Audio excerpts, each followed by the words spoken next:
Well, I so enjoyed my time with you last night that I stayed for this morning and to be with the women. I turned to Pastor Sharon and I said, hey, how come these guy preachers, they just flew in, did one and went home? I'm like here doing 3 sessions, okay? Us girls are working hard. And I'm really thankful to actually be in this session because I'm going to go a little bit of a different route than maybe you would expect. And I guess I would explain that by saying that I am a local church builder. That's what I do. I am a local church builder. And so I love it when people bless the church. But more often than not, the word that I will bring is to build the church. And both are important. You know, you love those that come and they bless you kids, but you also love those that come and they help you build your kids. They help you parent a little better. They help put something in the kids that you're like, thank you, that's what I've been trying to tell them for months. And I feel that that's kind of my job. And when it comes to the Word of God, I sometimes get a little bit like, not envious, but I sometimes think, you know what, it's not fair. God, I would love you to let me preach those messages that they get to preach.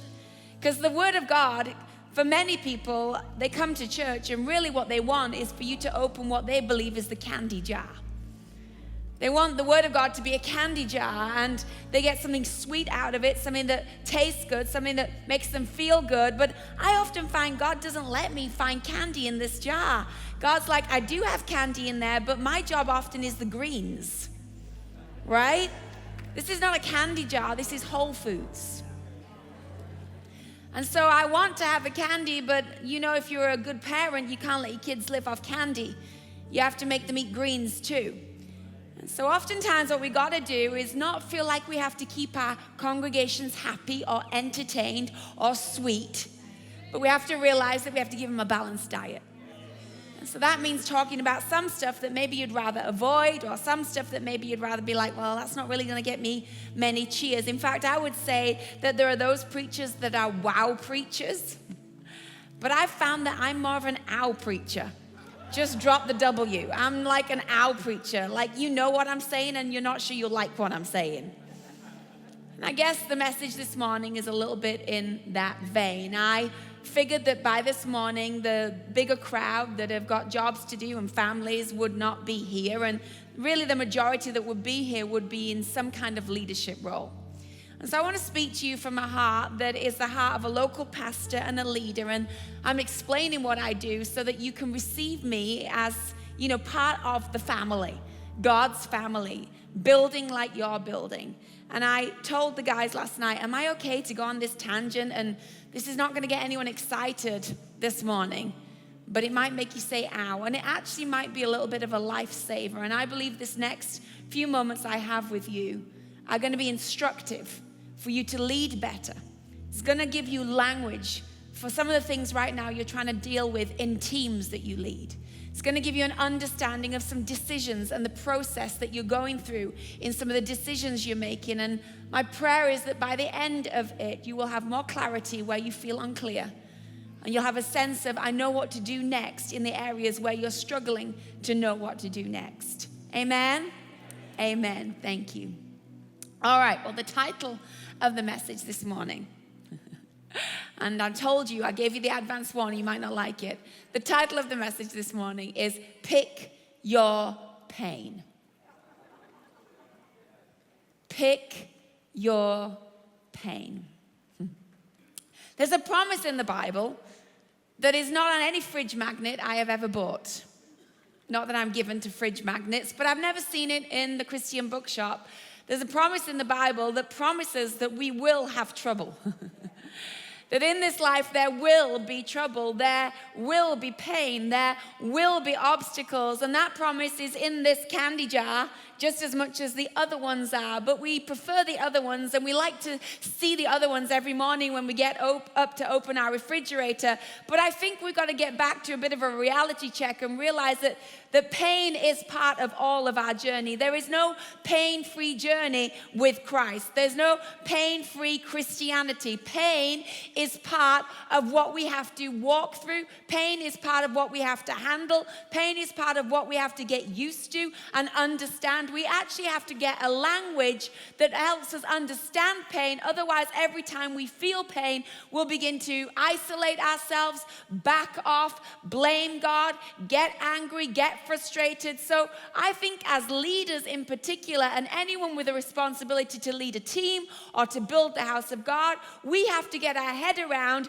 pain and how we deal with it. And also, I've come to the realization that you can actually pick your pain. Pain is going to be something you have to handle, but you can actually pick your pain. And I guess the best way that I could begin to describe this for you is by taking you with me on something that happened to me recently, a journey that I took recently that was one that best illustrated what I want to unpack in this time that we have together. I have some friends, my husband and I, friends in England, and they are avid skiers. Now, I don't think skiing is a good idea. I don't think it's a God idea. I'm like, why would you put your body on two pieces of whatever they're made out of, plastic or whatever it is, and throw yourself down the side of a mountain? Makes no sense to me. Why can't you just lay on a sun lounger and enjoy the sun that God created? Why can't you watch the mountain from a nice cafe or restaurant? Why do you need to fling yourself down the edge of a mountain? So for many years, our friends have tried to get us to go with them on a ski holiday. And our answer, my answer, has been no. But my husband grew up in Washington State. I am married to an American. I am one of you. I am bilingual. I understand you. See, I speak English. You have a version of my language.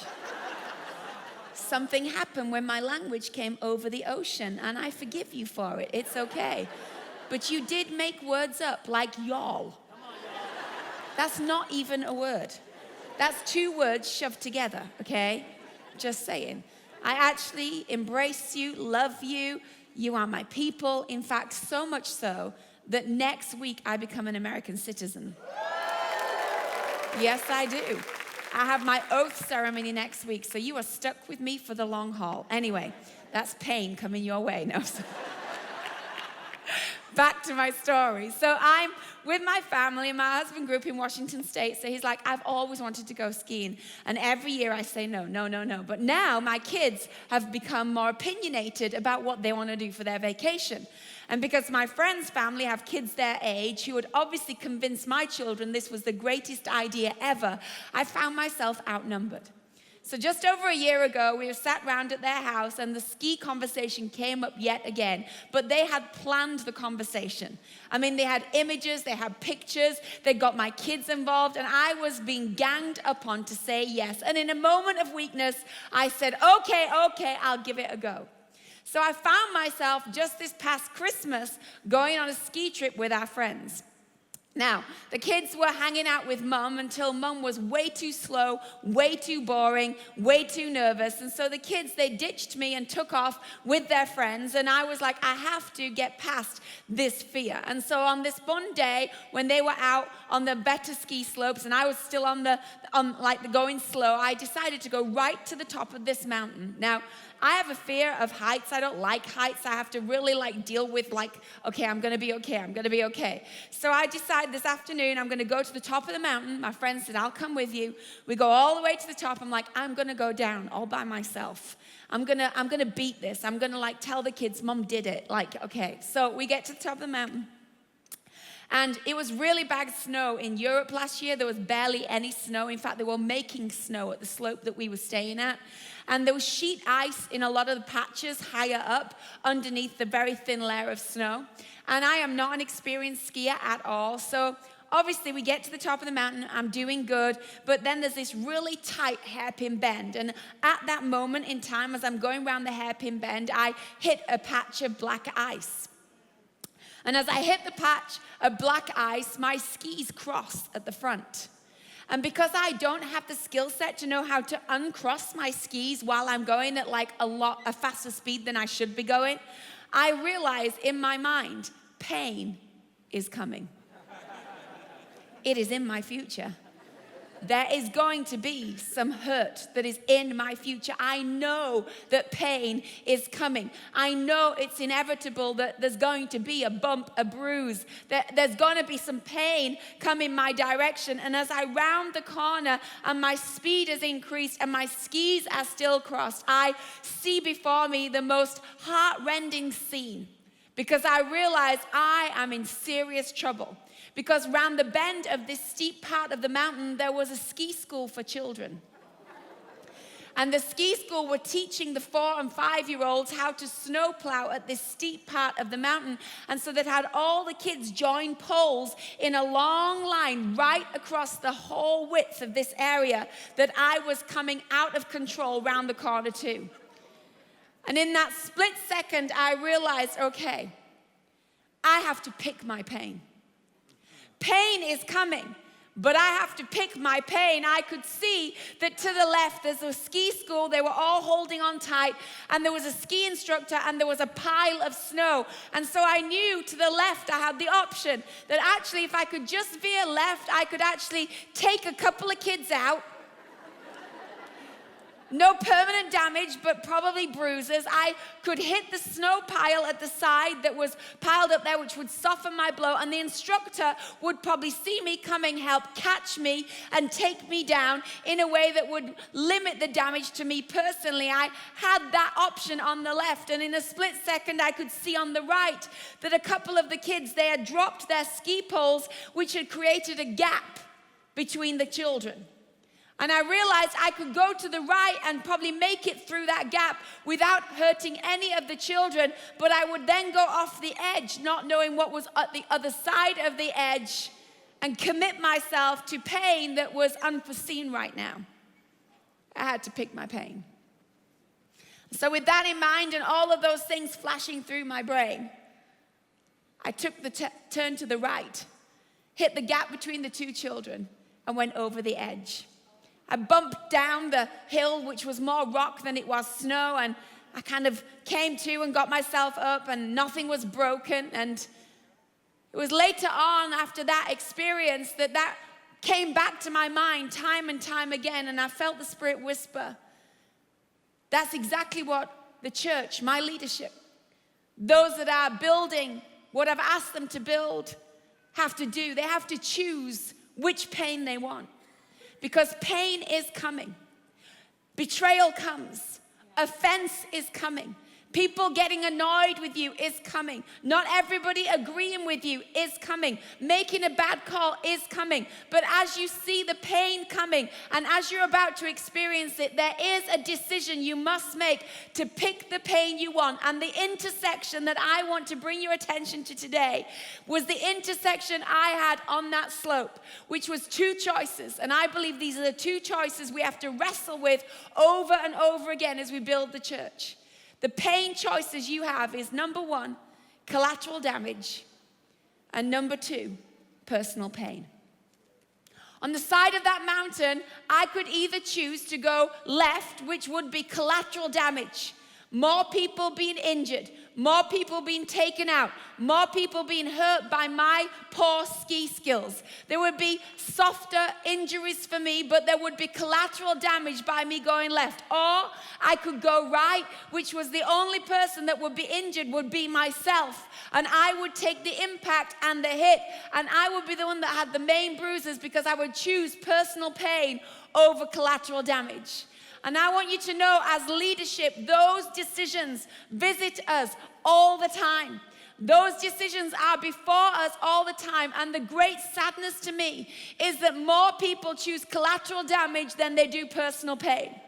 More people want others to be wiped out as well as them. And more people decide, I want to soften my blow, so I'll take someone innocent with me. But God is looking for leadership that has enough maturity, that has enough stamina, that has enough wisdom to, when it comes to that intersection, not choose collateral damage and instead trust God with the personal pain. So I want to break down for you in a very practical way. And if you're taking notes, I hope you write these down because you need to revisit them time after time. In these moments that you will face, I want to break down to you, what does it look like to choose one over the other? What are these two options characterized by?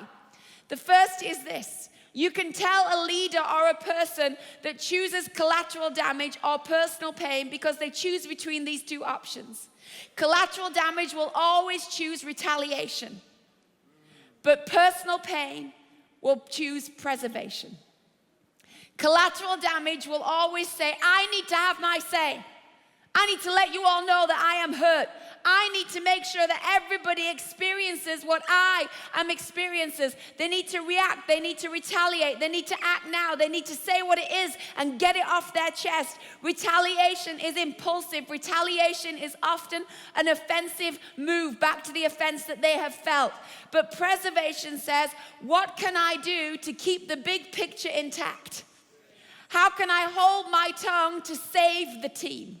How can I preserve what it is that we are trying to build? How can I respond in a way that will make sure, though there is pain, the pain is not experienced by those that do not need to experience it? Jesus spent all of his time trying to teach his disciples about this junction that they would come to. He would warn the disciples, there are times when you're going to knock on a door and people will shoo you away. There are times when people will call you names. There are times when people will tell you to get out of town. What was he saying? I need you to understand in those moments how to choose wisely. I need you to know how to shake the dust off your feet and move on instead of creating collateral damage because you're offended. I need you to understand how to represent me, not just in the good times, but in the hard times.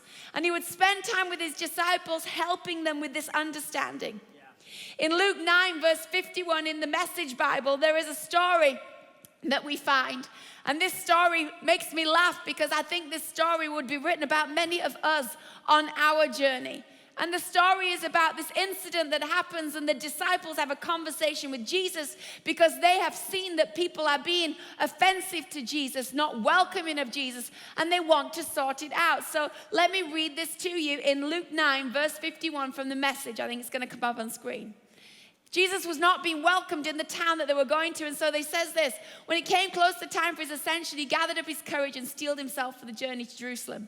And he sent messengers on ahead, and they came to a Samaritan village to make arrangements for his hospitality. But when the Samaritans learned that his destination was Jerusalem, they refused hospitality.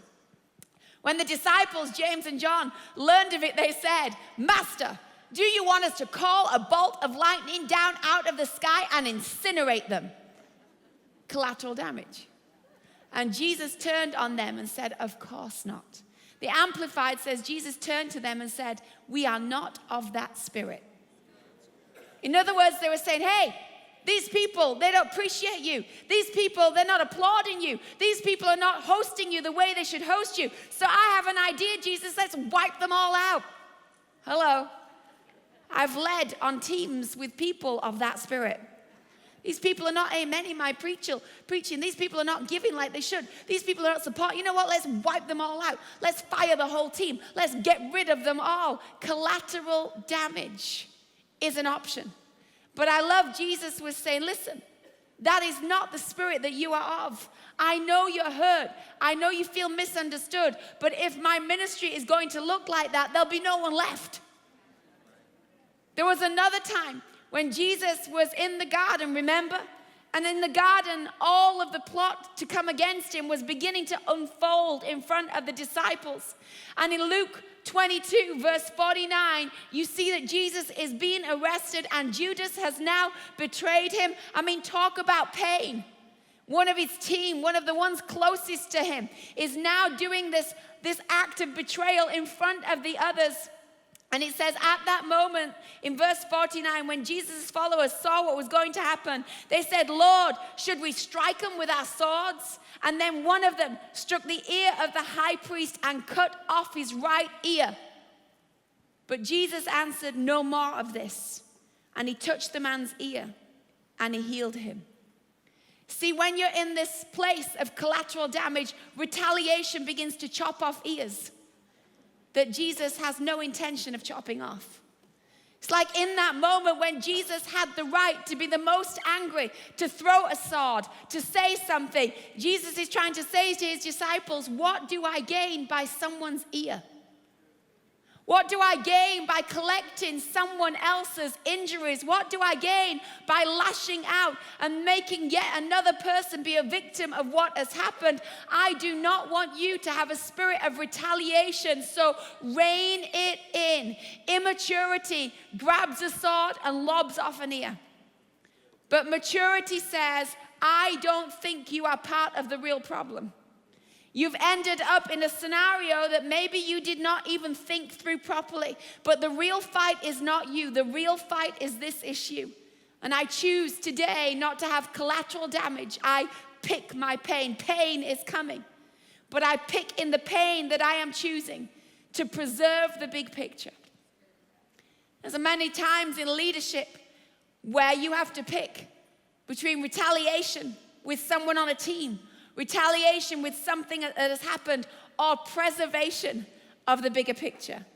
I choose right now to preserve the peace. I choose right now to preserve the team. I choose right now to preserve the big picture of what God is asking us to build. And so I bite my tongue. I put my sword away because I don't need any more ears collecting in my ministry.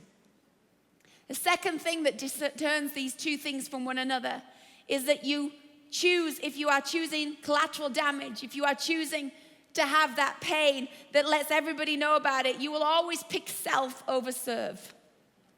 Self over serve.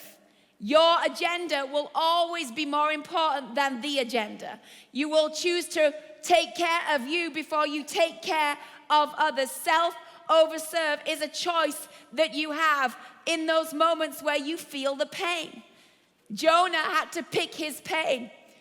He had two choices: the pain of going to Nineveh, which it was for him, the pain of preaching a message which he knew would lead to people's repentance that he didn't even like. That was a personal pain he would have to endure. He'd have to see God's forgiveness where he didn't feel people should be forgiven. That was a choice. That pain was an obedience, but it would have been a pain to serve what God was asking him to serve. But self told Jonah, I don't want that pain, so instead I'll get on a boat and I'll go in the other direction. And that pain was going to lead to collateral damage of a ship going down and people drowning who were nothing to do with the issue.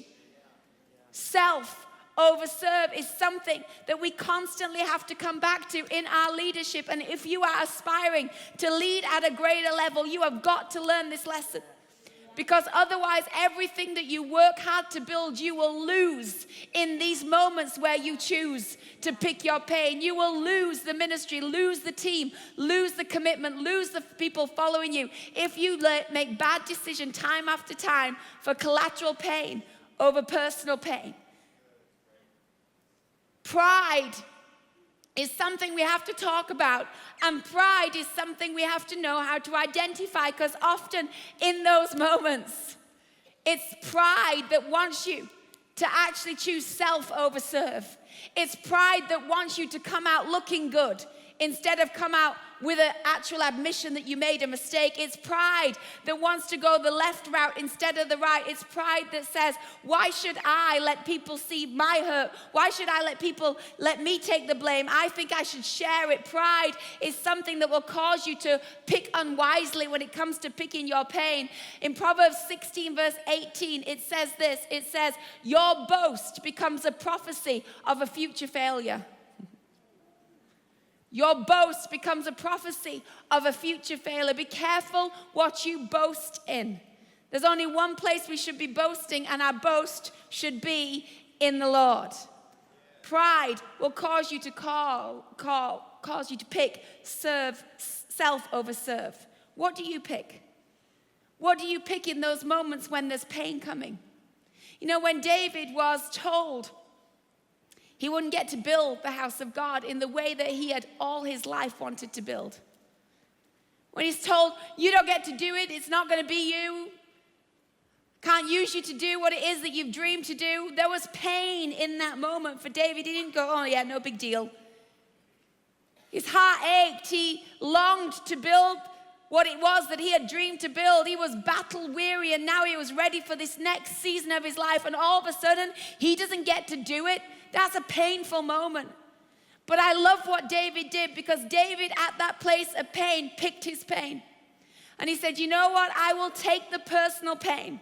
I will take the fact that I have disappointment to handle. I'll take the fact that I feel somehow that it's not fair. I'm going to absorb that. And instead of me going around telling everyone how hurt I am, I will choose to serve instead of put self first. And David, in that moment of pain, made some choices that were unbelievable. He said, you know what I'm going to do? I'm going to spend the rest of my days raising money for my son who gets to do what I wanted to do. You know what I'm going to do? I'm going to lay down the fact that I feel like overlooked, and instead I'm going to go around and let everyone know, how can you help my son build this house for God? For he needs my support. What did he say? In the moment of pain, I pick serve over self. But oftentimes when we get to moments of transition, or moments where we feel like this is going to be painful, you can tell the difference in leadership. Those that say, hey, I thought I'd get the job, but I didn't. So you know what? Though there's pain in this for me, I'm just going to spend some time helping you win. I'm going to spend some time serving you in the job that I wished I got. I'm going to spend some time helping resource you in the thing that I asked God to give me, because I am choosing to serve over self. But what often happens is, you didn't pick me? Really? Okay, I am so out of here. And not only am I out of here, I'm taking my team with me. And I'm taking all these people with me. I'm going to cause collateral damage on my way out of here. We all live here. What I'm speaking to you about today might not make you go, wow, but this is where we live. This is where we live. We live raising teams. We live bringing through the next generation. We live trying to build people up to do something awesome for God. And if we can't talk about these subjects, then we will build our teams and we will build our churches faulty. And when moments of pain come, we'll be like, how did that happen? It happened because we didn't give any instruction. That pain is in your future, but you can pick your pain. Self or serve, you decide. The third distinction in picking your pain is those who choose collateral damage will often pick denial over ownership. If you have raised children or you are raising children, how many of you know when something happens? When the window's smashed or the bruise appears on someone's flesh. When the bite marks in a child's arm from some other child in the family. When something was said that was not right, but you don't quite know who said it. There begins an interrogation. Pain is coming. Someone is in trouble. Someone is going to be disciplined. Someone is going to be shown the way more perfectly. But if in your household, at the moment where you say, who did it? The people that you are looking out for, the children that you are raising, all go into denial mode. Hello. Wasn't me. Wasn't me. Wasn't me. Wasn't me. You know how much time that now begins to waste? Because now I have to go and interrogate every member of my family. I have to sit them down and eyeball and try and figure out the one that is not telling me the truth. And while the one that knows who did it is keeping their mouth shut, everyone else in the family is having a miserable life. Everyone's going to bed early. No one's getting any candy. Everyone's being punished until someone admits it and speaks up. Denial is selfish, and denial perpetuates the pain way longer than it needs to. But how many of you know when you have those moments with your family and you're like, who did it?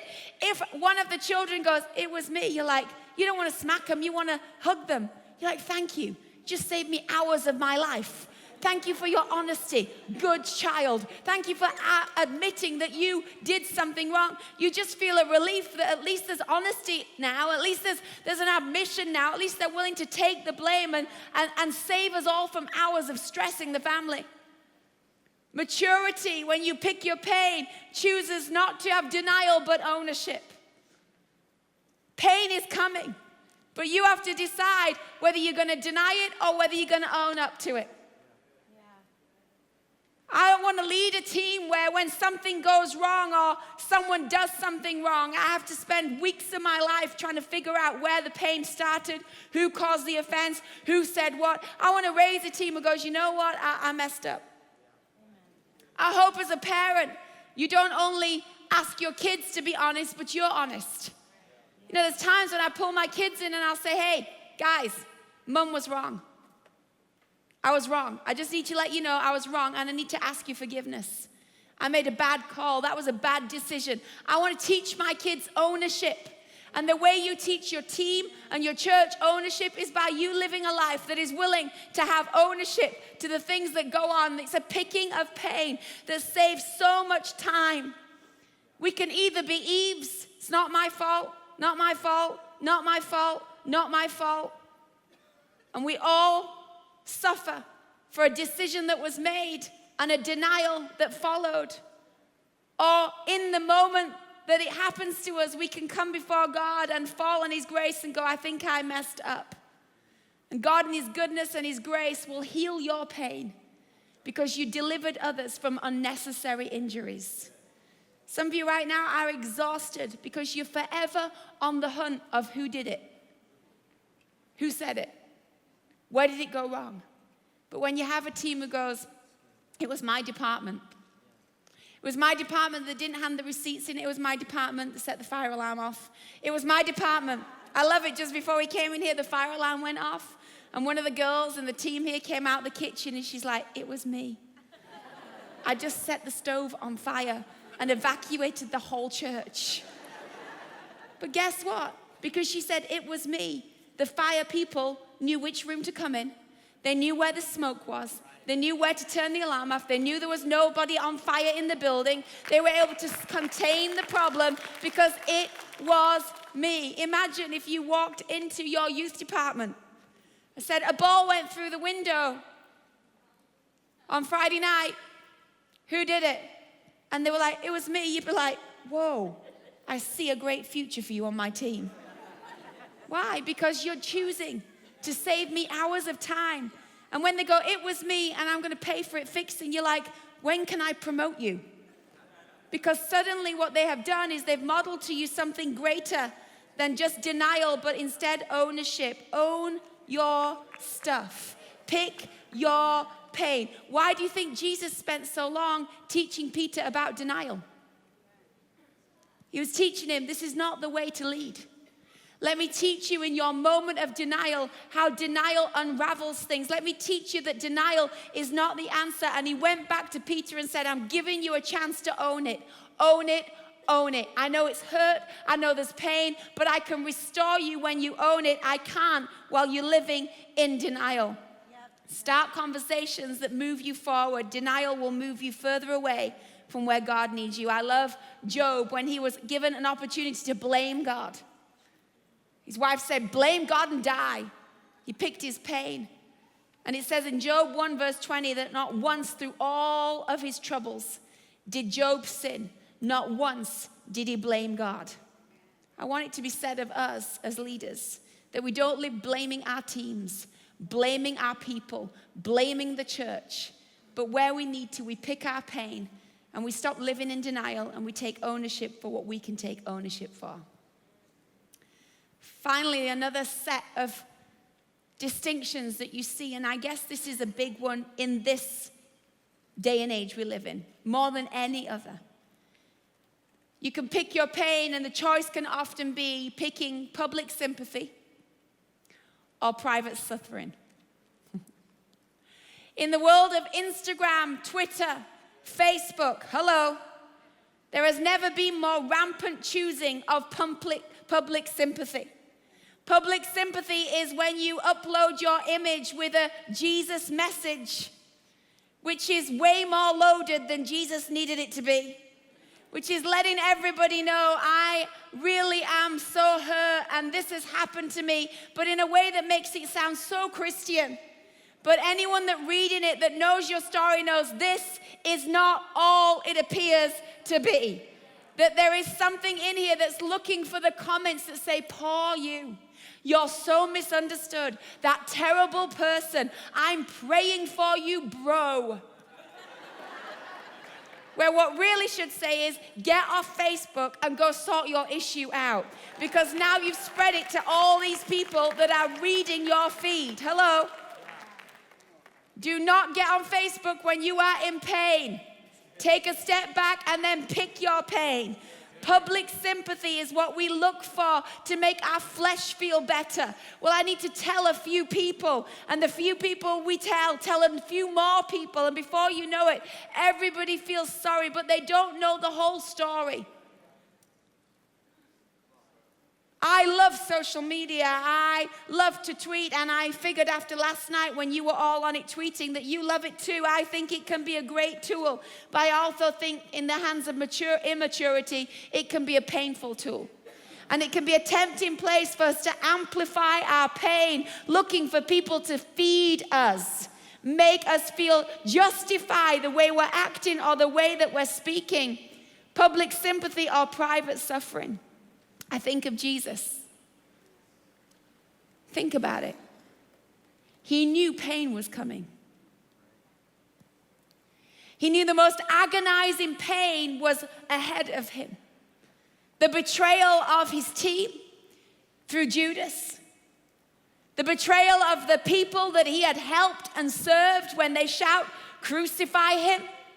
He knew pain was coming of a cross. And agony was in his future. He could not avoid the pain. He knew it was ahead of him. But at the intersection of the pain coming, Jesus picked his pain. And he did not go around looking for public sympathy. He could have gone into the market square and said, "You all don't deserve me. Let me just take a selfie of this moment when you all betray me. Let me tell you how hard I have worked on your behalf and all the thanks you owe me. Let me go around letting you know how hurt this will be for me. Let me tell you of the pain I'm about to take on your behalf." He could have gone on a public sympathy campaign, and he would have had the best campaign and most reasons for the campaign. But we don't read any of those words came out of Jesus' mouth. In fact, he chose the exact opposite. He chose private suffering because he went to a place where he got down on his knees in private. And in his knees in private, he said, "If you could take this pain from me, God. If you could take this that's about to happen from me, God, I don't want it. And I know you're asking me to pick my pain right now, but if there's any way." And in agony of soul, without a camera, without a selfie, without a Facebook, without a campaign for everyone to be praying for him. He just literally said, I'm sweating here with blood because I know what's ahead of me. But God, I picked the pain for their sake. I picked the pain so that they can be free. I picked this pain so that they can be forgiven. I pick this pain so that they don't have to be bound anymore on his bended knees in a quiet place with no microphone. He chose private suffering over public sympathy. I think so many times we forget we have the same choice. And though public sympathy is more flesh appealing, though it in those moments gives us an instant sense of soothing, I believe that God is looking for leaders who can take their pain into a private place so that they can save those that need to be saved, and they can restore those that need to be restored, and they can preserve what needs to be preserved. Can I just say, if you are in ministry, I've been in ministry all my life, and I do ministry alongside family members. I have lived this message time after time after time. It is not easy being in ministry. I wish sometimes that more messages like this, as painful as they are to hear, as hard as they are to hear, I wish more were preached.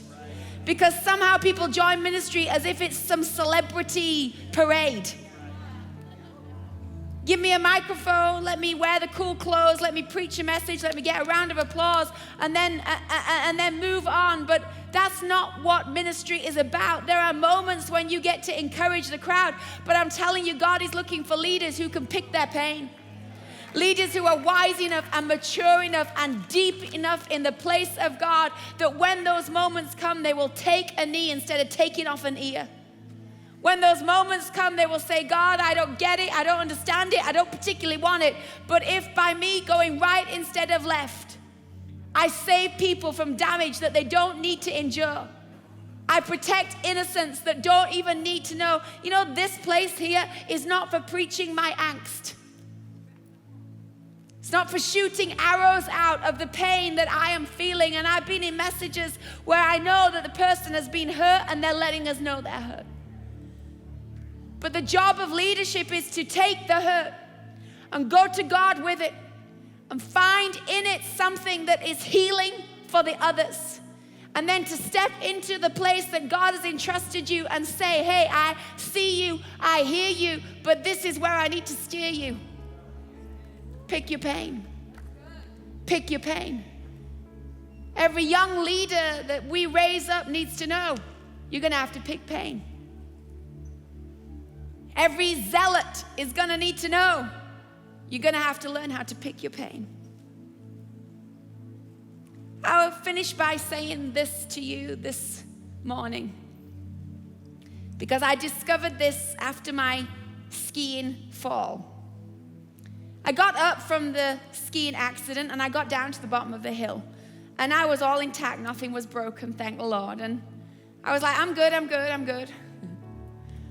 Next morning I wake up to go back out with the family, and as I get my boots on and I go to pick up my skis, I start to wince because clearly I am bruised on the inside.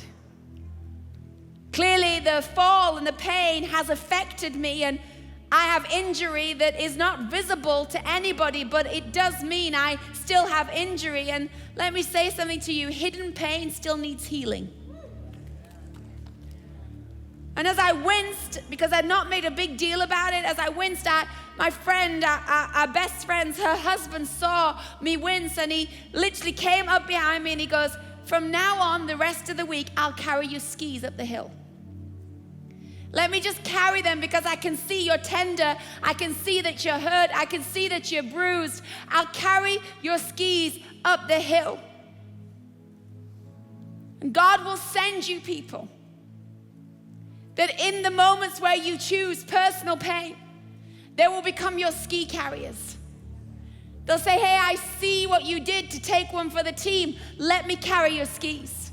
I see that you kept your mouth shut instead of ranting all over town. Let me pick up the weight for you. Let me come alongside you. Hidden pain still needs healing, but hidden pain, this kind of pain that you pick, it will build something in you at your core. It will change the way you think. It will give you a compassion for others.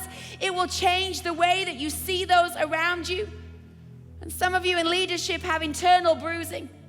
You know how you have an internal bruise? When you're oversensitive in an area. A name's mentioned and you're like, you have internal bruising. It needs healing. Some of you you've got torn ligaments where you can't take the weight like you used to, and that's okay. You just need others to help come alongside you in the weight. Maybe you feel fractured a little on the inside, beaten up a little. Well, you just need time to realign.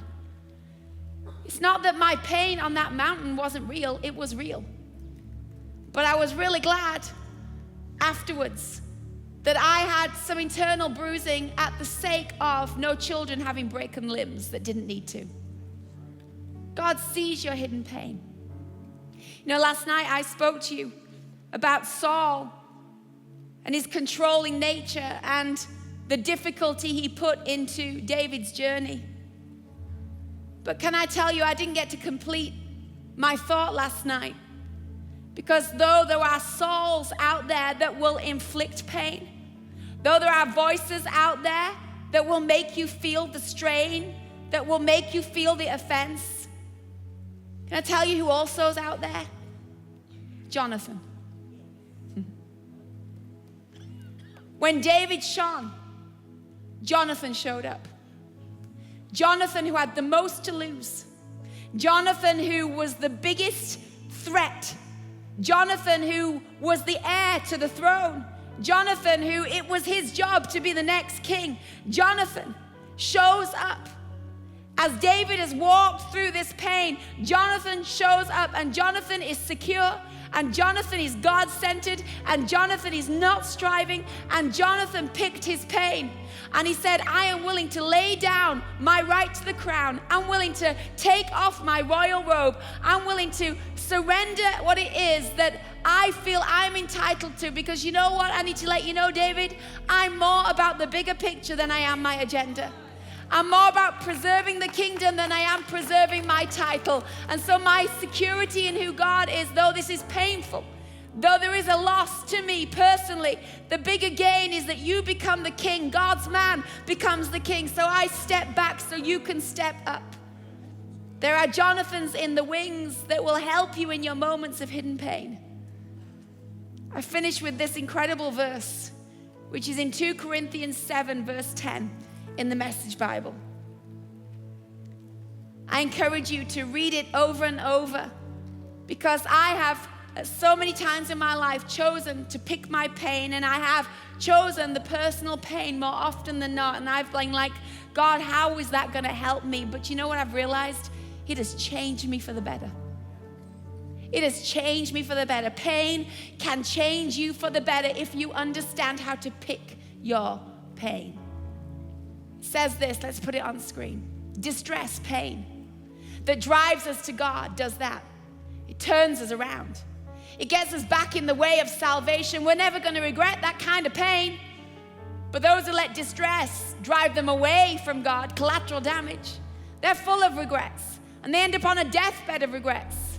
But now, isn't it wonderful all the ways in which this pain, distress has goaded you closer to God? You're more alive. You're more concerned. You're more sensitive. You're more reverent. I love this next one. You're more human. You're more passionate. You're more responsible. Looked at from any angle, you've come out of this with purity of heart. When you pick the right pain, it will make you more human, more reverent, more compassionate.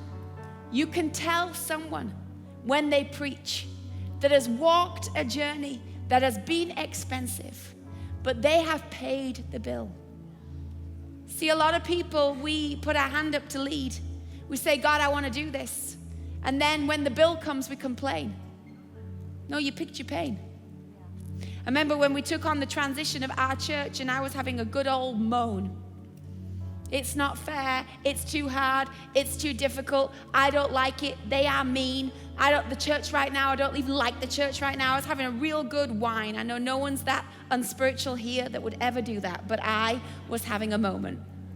And I remember an older, wiser leader saying to me, you can't complain about what you ordered. Did you say yes? Did you choose this? Or was it forced on you? Did you say yes to stepping up? Did you say yes to making the decision? Because if you ordered it, there is a bill attached to it. And I think we all have to realize we've got to stop complaining about the things we picked and realize there is blessing and there is pain. So pick your pain. Just stand to your feet all across the room. I don't know where this finds you, but if you are leading for more than 5 minutes, if you've stood up for God in any area and made a stand in anything, then you will have bumped into this intersection. And maybe some of you are in here right now and you've just come out of a very painful season, or you're in the midst of it. And today I pray this is wisdom to stop you taking off any more ears that don't need to be taken off. I pray this is wisdom for you to preserve instead of retaliate. I pray this is wisdom for you to know that actually in this moment I don't need public sympathy. I need to just hold on to the one that holds me. I pray that out of this conference, there are great moments where your faith goes to a whole nother level, but I also pray there are moments where your foundations are established to a deeper level. For we need those that can talk about the mountaintop, and we need those that can talk about the valley. We need lessons from both. We need to understand that leadership is a choice, and leadership comes with a tag. So wherever this finds you, just close your eyes. God, I'm so grateful that you sent your son and he walked a journey that modeled this exact lesson. That he chose to pick the pain that would become our freedom. That he chose to pick the pain that would become our foundations for our living and our life. God, he chose to pick a pain there was so much private suffering attached to, but he knew that God, you were the healer of the hidden pain, and God, that you would take those moments that cost so much and bring forth something so beautiful. And God, I pray for anyone in this room today who senses they are in a season that seems more painful than joyful. God, I pray strength would come to them today, that joy would become strength, that understanding would help them take the next step. I pray for those that even may feel sense of guilt, that they have taken the left instead of the right, that there's more collateral damage right now in their life. But I pray today they would have the courage to step into a season of ownership, to step into a season of decision making. God, I thank you for your body, and I thank you for the church, but God, enough is enough. Help us, Lord, to not damage the body you told us to build. And help us, Lord, not to break down those you told us to build up. And help us, Lord, to get past our immaturity when we feel we need to have our say. And God, allow and trust you with our pain.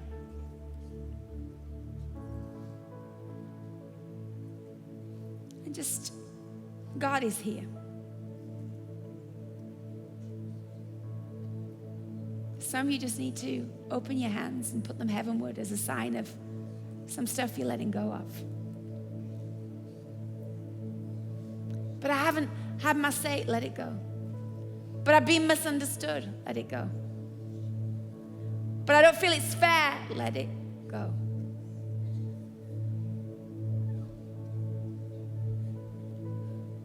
Just let it go.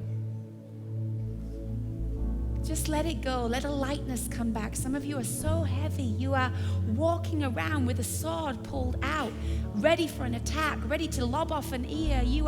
It's in the top of your mouth. It's the first thing you think of. It's the person's name you can't shake. It's the person you see at night in your sleep, and you're just on the defensive all the time, and your leadership has become one big defensive battle after the other, and God's like, let it go. But God, if I let it go, well, it might work out the way that I don't want it to work out. Let it go. Yeah, but God, if I don't say it, let it go.